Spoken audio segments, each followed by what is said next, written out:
ઉનાળાનું સૌથી સ્વાસ્થ્યવર્ધક શીતળ પીણું એટલે કે લસ્સી. એમાંય વળી જો આવી શાહી લસ્સી મળી જાય તો જલસો પડી જાય. બજારમાં ઘણી મોંઘી મળતી આ શાહી લસ્સી ફક્ત 5 જ મિનિટમાં તમે ઓછા ખર્ચે ઘરે જ બનાવીને પી શકો છો.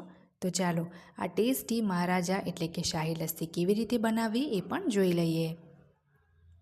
તો એના માટે સૌથી પહેલાં આપણે કેસર સિરપ બનાવીશું. તો એક અહીંયા મેં નાનું વઘાર્યું લીધું છે. તમે કોઈ પેન પણ લઈ શકો છો. એમાં આપણે 3 ચમચી જેટલી ખાંડ લેવાની છે.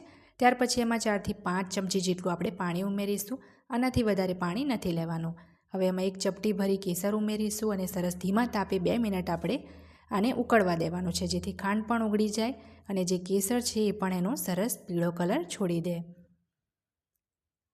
તો અહીં 2 મિનિટ મીડિયમ તાપે ઉકાળ્યા પછી તમે જોઈ શકો છો કેસરનો પીળો કલર તો એમાં આવી જ ગયો છે અને આપણી આ ખાંડ ઓગળીને સિરપ પણ સરસ કાળું થઈ ગયું છે. જો તમે આ સિરપને આંગળી અને અંગૂઠા વચ્ચે લઈને ચેક કરશો તો એમાં અડધો તાર બનવો જોઈએ, મતલબ કે તમારું સિરપ તૈયાર થઈ ગયું છે. તો આમાં અડધો તાર બને છે તો ગેસ બંધ કરીને આને આપણે ઠંડુ થવા દઈએ. હવે લસ્સી માટે એક તપેલીમાં આપણે 1.5 કપ જેટલું મીડિયમ ખાટું હોય એવું દહીં લેવાનું છે. લસ્સી માટે ક્યારેય એકદમ ખાટા દહીંનો ઉપયોગ ના કરવો, એકદમ મીડિયમ ખાટું હોય એવું જ દહીં લેવું.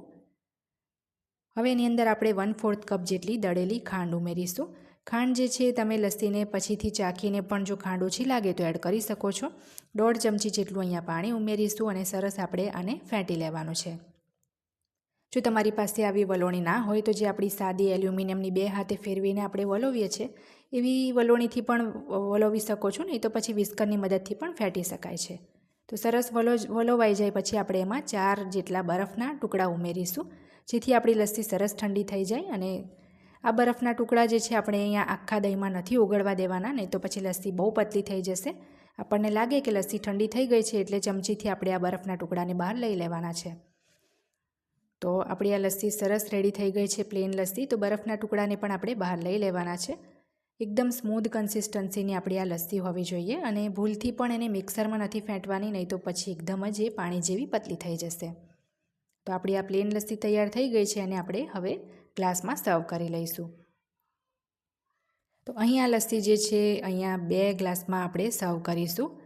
આ લસ્સી જે છે ઉનાળામાં શરીરને ઠંડક આપવાની સાથે સાથે જ તેમાં રહેલું જે કેલ્શિયમ છે હાડકાને પણ મજબૂત કરે છે. તો રેગ્યુલર એને રોજ પીવી જોઈએ. હવે આપણે આ રીતના અનઇવનલી એમાં રોઝ સિરપ એડ કરીશું. ત્યાર પછી આપણે જે કેસર સિરપ રેડી કર્યું હતું એ આપણે આ રીતના થોડું ઉમેરીશું. હવે આપણે ડ્રાયફ્રૂટ્સ ઉમેરવાના છે, જેમાં અહીંયા ચોપ કરેલી બદામના ટુકડા ઉમેરીશું. ત્યાર પછી એમાં ચોપ કરેલા કાજુના ટુકડા ઉમેરીશું. થોડી આપણે સૂકી દ્રાક્ષ અને થોડા પિસ્તા પણ ઉમેરીશું.